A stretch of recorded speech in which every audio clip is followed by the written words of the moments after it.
বলছি হুমায়ুন কবির আজকে বলছে যে নতুন দল গড়বে, মানে দিদি বলছে মানে ভাষা আন্দোলন করবে, আর হুমায়ুন কবির বলছে নতুন দল গড়বে। কি করবেন? দেখুন, হুমায়ুন কবির ও একটা পাল্টু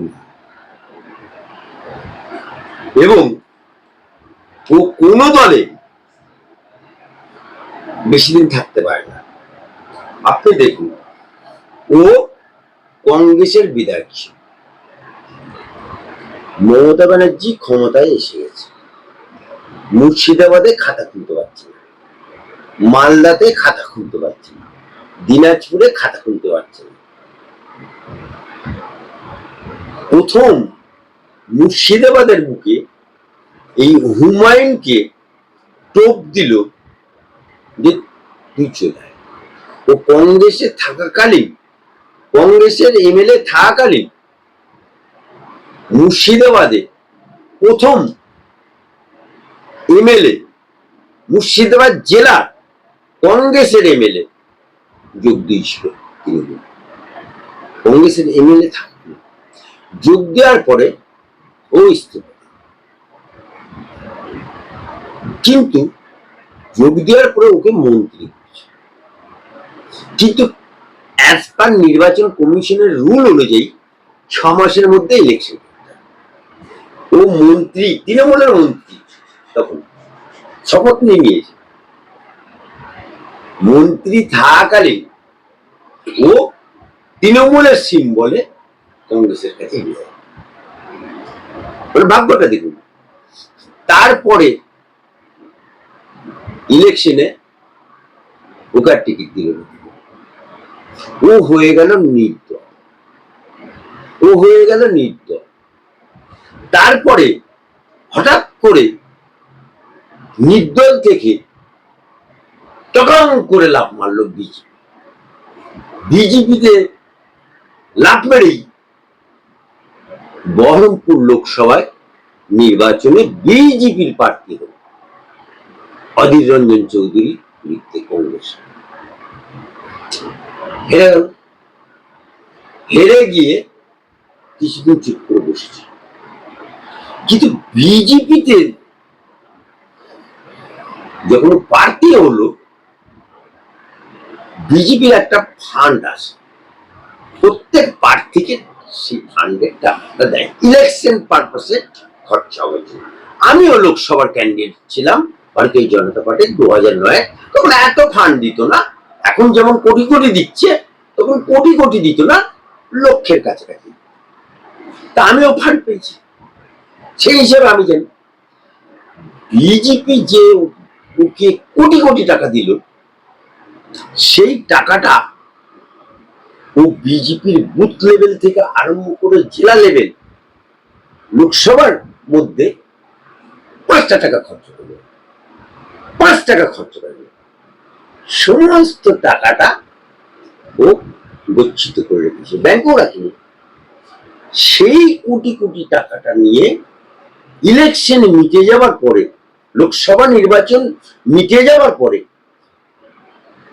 সেই টাকাগুলোকে নিয়ে হঠাৎ করে একবারে জামাকিস্তি, আলালের ঘরের দুলাল, গরু চুরের মাথা, ভুয়ো 7 লক্ষ ভোটে জেতা, যে টাকা দেখলি যে তাকে এইরকম টাকার মান্ডি দিয়ে দেব, বাস তৃণমূলের দরজা খুলে, তৃণমূলের দরজা খুলে ও তৃণমূলে ঢুকে। ঢোকার পরে এই গত বিধানসভা নির্বাচনে মুর্শিদাবাদ জেলার একেবারে শেষ প্রান্ত অর্থাৎ ভরতপুর, সেখানে কোনদিন তৃণমূল যেত না, গদ ওখানে আরএসপি ঈদগম, মানে দুধে বিড়াল মুখ দিয়েছে, দুধটা খাবে কে? মলি সাহেব আছে, মলি সাহেবকে দিয়ে দুধ। সেই রকম ভাবে বাঁ হাতে মনসা পুজো দেওয়ার মতো ওকে ভরতপুরে দেয়। কিন্তু গত বিধানসভা নির্বাচনে মমতা ব্যানার্জি একটা কথা বলেছিল, কে কোথায় প্রার্থী যেকে লাভ নেই, আপনারা মমতা ব্যানার্জি প্রার্থী, সমস্ত জায়গায় 200 কতটা আমি প্রার্থী, আমাকে দেখে ভোট দিন। ভরতপুরের মুসলমানরা এক কাট্টা হয়ে বিজেপির ভয়ে ওকে ভোট দিন, জিতে গেল, এমএলএ হয়ে গেল। এমএলএ হওয়ার পরে ওর একটা স্বভাব আছে, কি ছেলেও কি হনু, একটু দাদাগিরি আছে সব। এখন দেখুন ভরতপুরে ও বিধায়ক, ভরতপুরের বিধায়ক, কিন্তু ভরতপুরে দুটো ব্লক, একটা 1 নম্বর ব্লক, একটা 2 নম্বর ব্লক। ভরতপুর 2 নম্বর ব্লক অর্থাৎ সালার ব্লক, সেখানকার মানে ব্লক প্রেসিডেন্ট ওকে দেখলে কেলায় কেলায় অবস্থা। 2 নম্বর সালার 1 নম্বর ব্লকের সভাপতি ওকে দেখলে তারা কাটায়, অর্থাৎ কোন ব্লক প্রেসিডেন্টের সাথে ওর বলিবনা নেই, কোন অঞ্চল প্রেসিডেন্টের সাথে ওর বলিবনা নেই, এমনকি মুর্শিদাবাদ জেলার জেলা প্রেসিডেন্টের সাথেও ওর বলিবনা নেই। ইতিমধ্যে ও মুসলমানদের কাছে একটা বার্তা দিয়েছিল। বার্তাটা কি? শুভেন্দুর বক্তব্যটাকে আনকাট, অর্থাৎ ওটাকে কাট করতে গিয়ে ও বক্তব্য দিয়েছিল, শুভেন্দু যদি বলে হিন্দু হিন্দু হিন্দু হিন্দু, আমিও বলছি মুসলমান মুসলমান মুসলমান, সব মুসলমানদের, এবং মুসলমান 82টা এমএলএ আমরা দাঁড়াবো। এই কারণেই ও বলেছিল বহরমপুরের বুকে 70% আমরা, 30% ওরা, মেরে গঙ্গায় ভাসিয়ে দেব।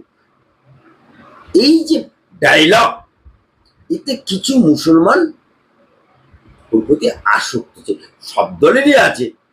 যেমন হিন্দু হিন্দু করলে কিছু হিন্দু এক জায়গায় হয়, আবার মুসলমান মুসলমান করলে কিছু মুসলমান এক জায়গায় হয়। সেই কতিপয় মুসলমান কে দেখে ওর এখন শখ গেছে যে আমি একটা দল তৈরি করব, মুসলমানদের দল করব। শুভেন্দু যদি হিন্দু হিন্দু যত করবে, আমি তত মুসলমান মুসলমান করব। এই কারণেই উনি এখন মুসলমানের দল করার জন্য ঘোষণা করছে। আর আমাদের দিদি আবার কি করছে, রোহিঙ্গাদের বাঁচানোর জন্য বাংলা ভাষা আন্দোলনের ডাক দিচ্ছে। আসলে বাংলা ভাষা বলে উনি ডাক দিচ্ছে না, বাংলা ভাষাটা ফ্রন্ট। উনি যদি প্রকৃত বাঙালি হতেন, প্রকৃত বাংলার মানুষকে ভালোবাসতেন, তাহলে 26,000 যে চাকরি চলে গেল তারা বাঙালি ছিল না। তামান্না খুন হলো, বাঙালি ছিল না। অবাক খুন হলো, বাঙালি ছিল না। বকটুলে যারা মরে গেল আগুনে পুড়ে, তারা বাঙালি ছিল না। মুর্শিদাবাদে যে 5 জন খুন হয়ে গেল, তারা বাঙালি ছিল না। অর্থাৎ এটা একটা ফেক। আসলে